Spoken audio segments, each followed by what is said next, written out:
Hello and welcome. I'm Jim Fletcher and I'm here today to talk to you about the process of learning.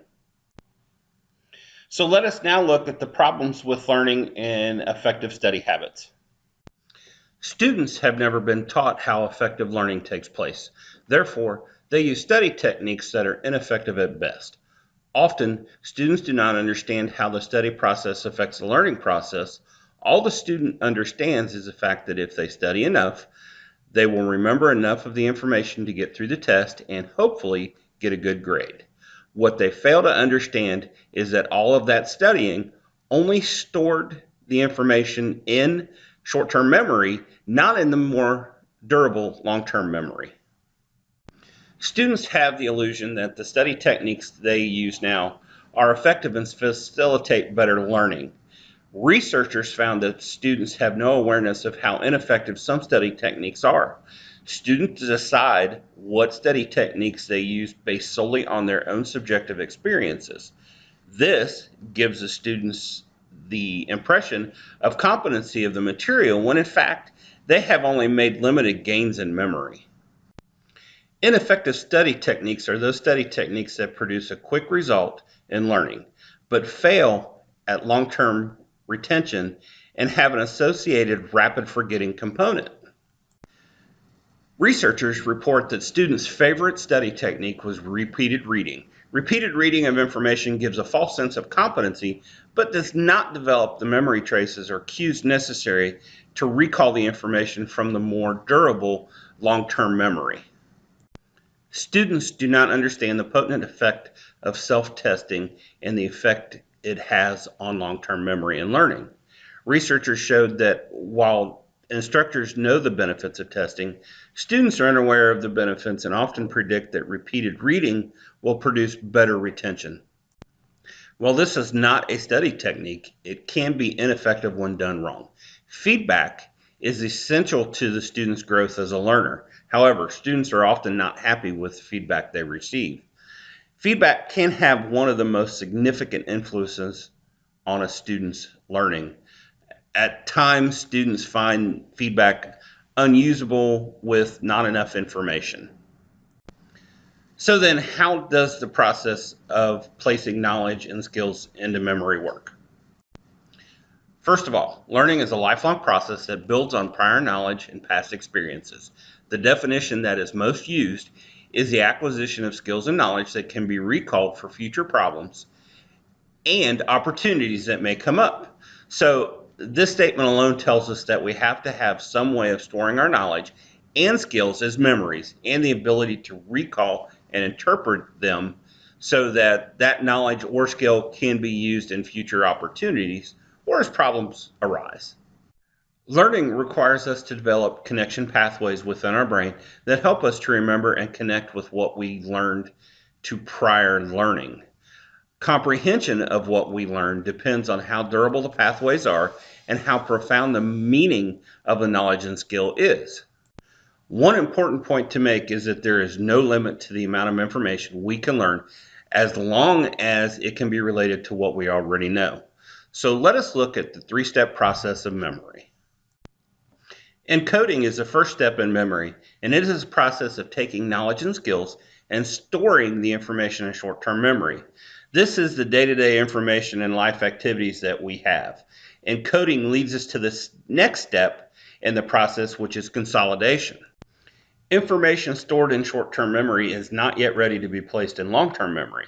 Consolidation takes this information and strengthens it and stabilizes it for transfer into long-term memory as a memory trace.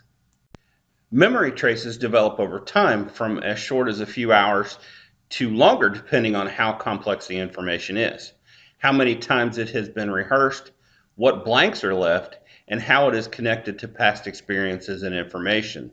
Once our brain has built the required memory trace, the knowledge or skill is then transferred into long-term memory.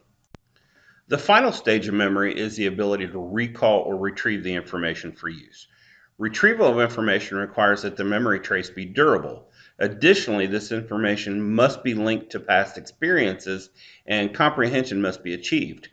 We must have the ability to retrieve the information at a moment's notice. So the ability to recall the information requires that the information be durable, robust, and linked to past experiences. This helps to develop recall memory cues for easier retrieval. However, recall is also dependent on context and recent usage of that information. So then what can we do as instructors to help our students improve their study technique?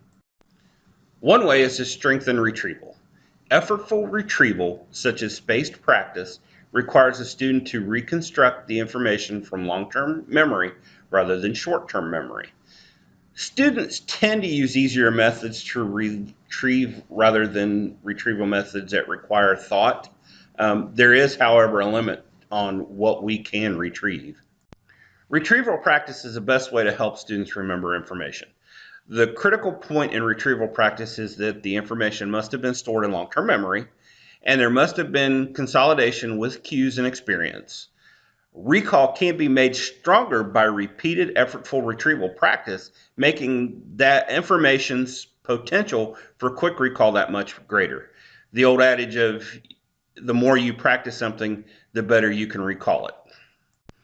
Another retrieval practice is frequent quizzing. Frequent quizzing allows students to see where they are at in learning and what they need to study more of.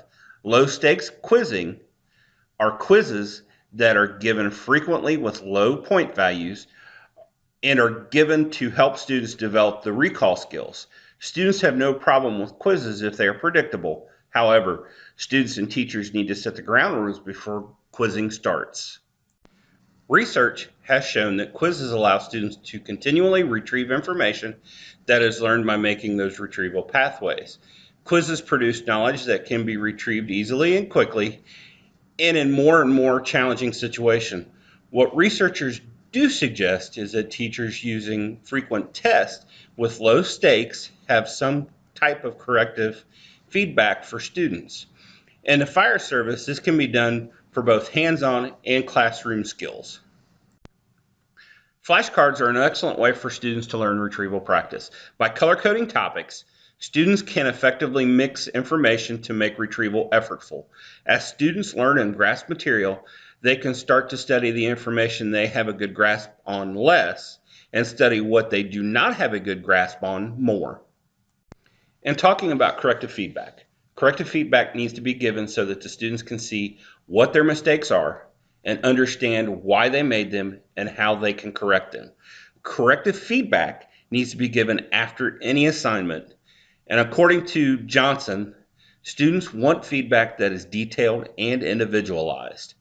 Depending on what the subject is, depends on whether the feedback needs to be immediate or delayed. Skills-based learning needs to be immediate so that the student can understand where they went wrong and how to correct it. However, cognitive skills, feedback needs to be delayed a bit. Delaying feedback for cognitive skills allows the student to work through problems on their own before answers and solutions are given to them. This helps build those recall and retrieval pathways to the long-term memory. In summary, just by adopting one or two of the examples given today, instructors can change the way students learn and increase the student's success. Encoding, consolidation, and retrieval are the three steps the brain goes through placing information in memory. However, we must be able to retrieve what we have stored. Instructors can implement study techniques such as frequent quizzing, flashcards, or corrective feedback to increase students' chance of retrieval. Thank you for coming today and listening. Please give feedback. I'm interested to see how I did, and thank you very much again.